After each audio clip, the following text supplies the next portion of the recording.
Good morning student, आपका BA first year and BA BEd second year class में welcome है।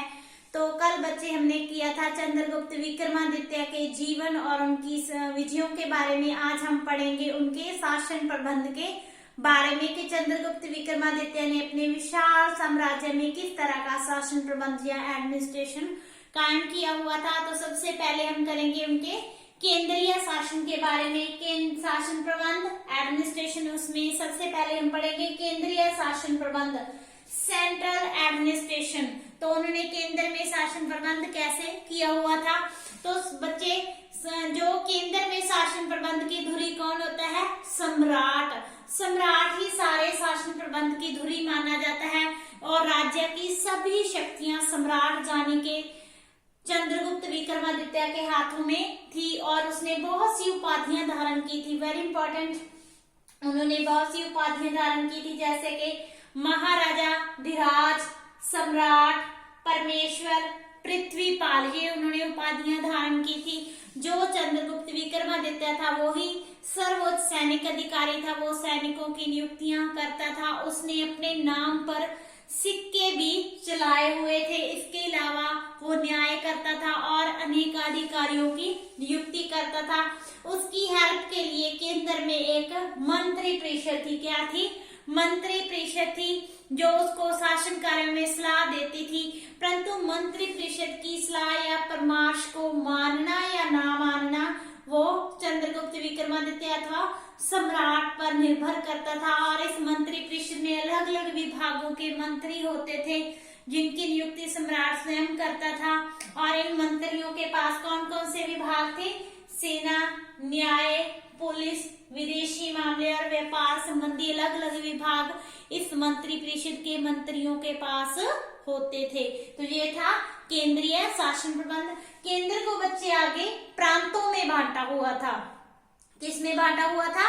प्रांतों में।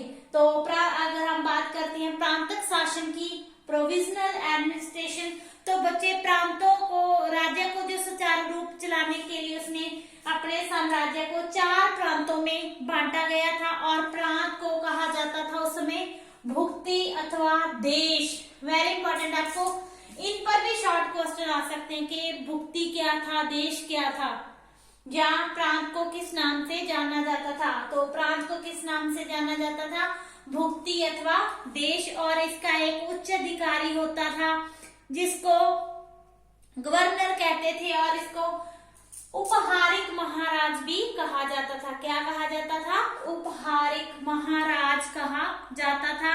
और जो प्रांतों में उपहारिक होता था वो एक राजा से कम नहीं होता था। मतलब जैसे केंद्र में सम्राट था वैसे ही प्रांत में उपहारिक या उपहारिक महाराज की पदवी होती थी। प्रांतों को बच्चे आगे जिलों में विभक्त किया गया था। केंद्र को प्रांतों में, प्रांतों को जिलों में विभक्त किया गया था। और जिले को कहा जाता था विश अथवा प्रदेश। क्या कहते थे? विश अथवा प्रदेश। और इसका जो मुखिया होता था जिले का उसको बोलते थे विषयापति के नाम से भी जाना जाता था। और इसकी नियुक्ति कौन करता था? विषयापति की उपहारिक महाराज। उपहारिक महाराज की नियुक्ति कौन करता था? सम्राट। तो विषयापति का काम भी क्या होता था? अपने विषय में या जिले में शांति व्यवस्था कायम करना, राजा के या सम्राट के नियमों को लागू करना, झगड़ों का निपटारा करना और कानून और व्यवस्था को बनाए रखना होता था। और आगे विश्व को आगे बच्चे बांटा गया था ग्रामों में या गांव में। केंद्र को प्रांत, प्रांत को जिला, जिले को ग्राम में। तो ग्राम को क्या कहा जाता था? गांव। और जो गांव का उच्च अधिकारी होता था ग्राम का, उसको कहते थे ग्रामाध्यक्ष। क्या कहते थे? ग्रामाध्यक्ष या ग्रामिक भी कहते थे।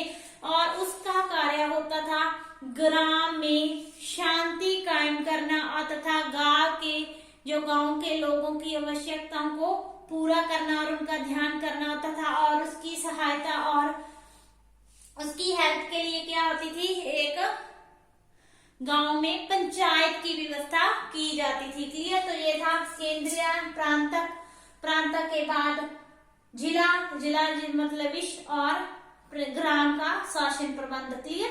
उसके बाद हम करते हैं उस समय का न्याय विधान कैसा था, जुडिशियल सिस्टम कैसा था, न्याय विधान। तो चंद्रगुप्त विक्रमादित्य ने उचित न्याय की व्यवस्था की हुई थी, वो न्याय का मुख्य स्रोत था। और चंद्रगुप्त विक्रमादित्य स्वयं ही सभी छोटे बड़े मुकदमों का निर्णय करता था, परंतु इसके अतिरिक्त भी उसने केंद्र, नगर और गांव में छोटे छोटे न्यायालय स्थापित किए होते थे। न्याय होता था निष्पक्ष, मतलब किसी के साथ न्याय देते समय भेदभाव नहीं किया जाता था। जो न्याय व्यवस्था कठोर नहीं थी, दंड जो ज्यादा कठोर नहीं थे, मृत्यु दंड तो बिल्कुल भी नहीं दिया जाता था।